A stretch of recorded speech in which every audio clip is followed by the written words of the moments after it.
akan mengusik jiwa.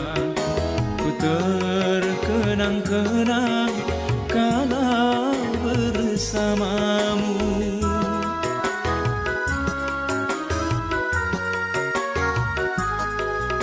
Tak terasa sudah air mataku jatuh berlinangan membasahi pipiku. Ku baca suratmu dan ku pandangi potretmu, semakin